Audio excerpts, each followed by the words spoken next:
I wasn't here when the House had its moment or its minute of silence, but I did bow my head in memory of and in sorrow at the shocking murder of George Floyd. And I think for all of us, we have to do two things. I think we have to look inside ourselves at our own unconscious racism, and I think also as legislators we have to ensure that racism is stamped out in Ireland. Like a lot of the other colleagues as well, I want to thank the Defence Forces for their extremely valuable contribution to the nation during the COVID-19 crisis. Minister, I have two brief questions. The first one relates to Finner Camp, and you'll be aware that prior to 2012 and the reorganisation of the Defence Forces, soldiers could access their training in Athlone, for example, if you were a corporal and you wanted to train to become a captain. Now they have to travel to Dublin for that training. And also, for operational measures, soldiers have to come from Finner, from Athlone and from Dundalk on a rotation to Dublin.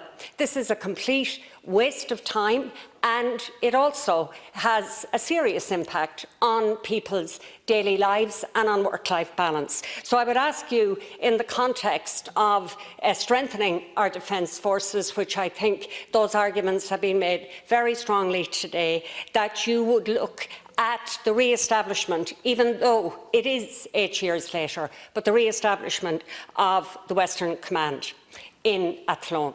Now, my second question relates to the current situation in the Defence Forces. And again, I don't need to reiterate the figures that many TDs have used about the number of unfilled vacancies, junior NCOs, captains, etc. But the issue I want to raise is the fact that we have no military airlift capacity. And in this, we stand alone in Europe. Right now, a lot of pilots have lost their jobs in the airline industry, and I wanted to ask if, in that context, you would look to establishing an airlift capacity and perhaps employing some of those pilots who now would be available. Thank you, Minister. A number of pilots, on the latter part of your question, have showed an interest in coming back in to the Air Corps. I introduced re-enlistment for pilots. It has been very successful, and we've had 5 who have re-enlisted in the last number of months. I think kind of from the end of 2019, when I first recommissioned the first 2 officers, up until the end of March, somewhere around April, another 4. So I think it's 5 have re-enlisted, it could be 6. And the other issue, Deputy, is that there is a number of other people who have shown an interest, who want to come back in to the Air Corps as pilots. Yes, we do have challenges, specifically around sergeant, corporals and privates, and the same within the Air Corps and the Naval Service. It is that core of people that we have huge challenges. And there's a number of different reasons why we have challenges in the different areas. As I spoke earlier about the Naval Service, this is a particular challenge that the next government is going to have to take seriously, because we have challenges of being able to put ships to sea, and we will have further challenges later this year in that as well.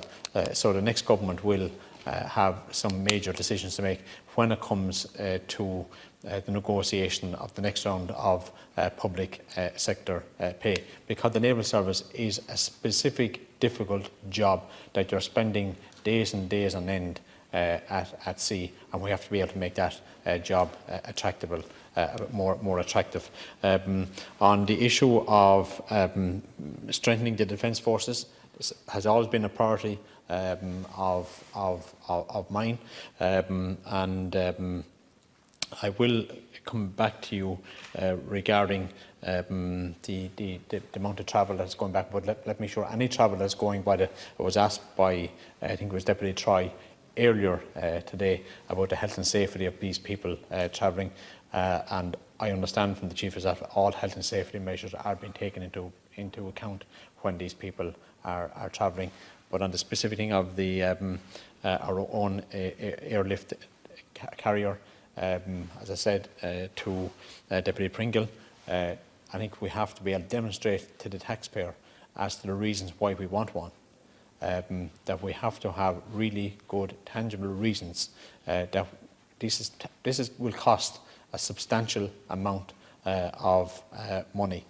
We want to be able to demonstrate to the taxpayer as to the use that we are going to give this, and that we get the best use possible out of it if the government decides to buy one.